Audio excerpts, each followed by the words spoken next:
They're good boys.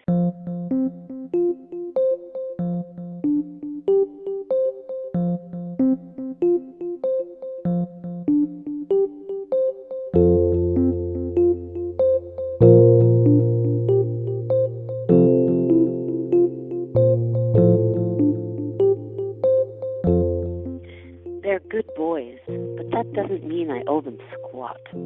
Certainly not a puppy. Even though they're the perfect age for a puppy, that's what Ron, my husband, said, choosing to make this observation at the dinner table last night right in front of them. Brian is 7.5, Blaine is 6, Ron vacillates. The boys will work hard to care for the puppy, my husband assured me. The boys nodded like bobblehead dolls with the innocent eyes of Dickens street urchins. Like I've had time to read a book in the 7 years they've been around. Oh, they're good boys. Very good at sensing when goodness will reward them. They're getting a puppy. Daddy said so. This is how they think. All 3 of them. Daddy also said, as he was tucking the boys in to dream of the new puppy that'll soon make my clean linoleum tacky with its excited pee, that in the morning, Mother's Day, Mommy would get breakfast in bed. He'd help his boys make it. Mom doesn't think so. No one asked Mom. Mom thinks that the boys' work, their sense of what work is, which will enable their puppy to grow into a dog, begins this morning, when they awake to discover that Mommy isn't in bed. They want to spend Mother's Day with me, they'll have to find me first.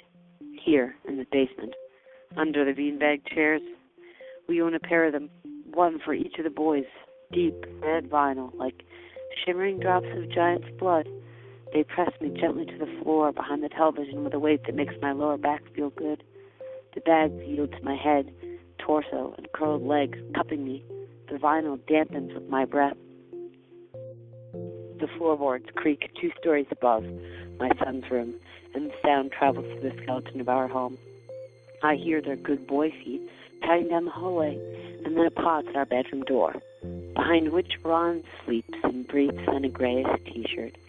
Sweat stained in the armpits. Even after several bleachings, I'd throw it out, but he'd complain. At the end of his workday, which he spends in an office, interacting with adults with whom he also converses over lunch in restaurants where they don't have to prepare or clean up after meals, he can still summon the energy to complain about unimportant things.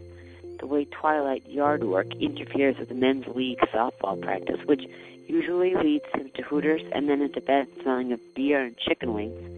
Items that have gone missing around the house because in his absence I've returned them to their proper places from the random places where he drops them. No matter how many times I tell him, he forgets that my days here are endless streams of such complaints translated into a child's vocabulary. But not today. For another year, I've made our home well. Our pantry is full of juice boxes and cookies. My son's bedrooms with professional sports memorabilia. A pumpkin graced the front steps at Halloween. A wreath the front door at Christmas. Slips came home from the elementary school to be signed. Sometimes a $10 bill returned in an envelope. Zoo admission and a snack. Murmured words 2 floors above. Indecipherable. Ron's heavier feet on the floor. Little boy and large man child laughter. Quick feet flapping down the hallway, thumping on the stairs, shifting above in the kitchen. A pause. Mom? Blaine calls as one of them walks to the door leading up to the garage. Ron's heavy footfalls on the stairs lead to more animated murmuring in the kitchen. His voice, the upward inflection of a question. The boys run. Daddy's words enough to send them racing through every downstairs room. Bathroom, study, living room. The rooms a puppy will soon paint with its nervous stool. The basement door opens. Feet move tentatively on the stairs, as if I might leap out from hiding. With each step, each squeak of hand on banister, little miners working their way down a tunnel, my heartbeat quickens. The boys reach the floor and move around me. I imagine what they see. Their playroom, their domain. Can they even fathom me, much less see me? Provider, conveyor, administrator here amidst the balls, the height-adjustable basketball hoop, the television the size of a small billboard, sprouting wires connected to consoles and joysticks and components. I hold my breath. Mom, Ryan says in a flat, declarative tone that suggests he's certain I couldn't be down here. not without his knowing it, not without his permission.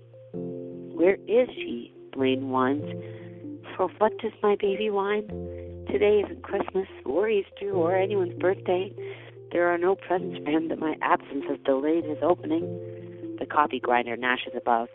I want Mommy, Blaine says. Stop crying, Ryan kisses. Baby, where's Mommy? Baby crap gets a slap, a dull strike, hand on head. An infraction, usually worth an hour in timeout today, isn't worth the breath it would take to issue a reprimand.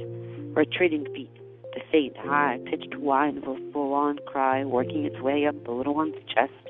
Feet on stairs, hands on railing, Blaine crying. Let him cry. Let them both cry. Let them all cry and pace and worry if they're too blind to see me. Let them call the cops if they're that stupid. The crying drifts upward into the kitchen, where someone else can turn it into laughter for a change.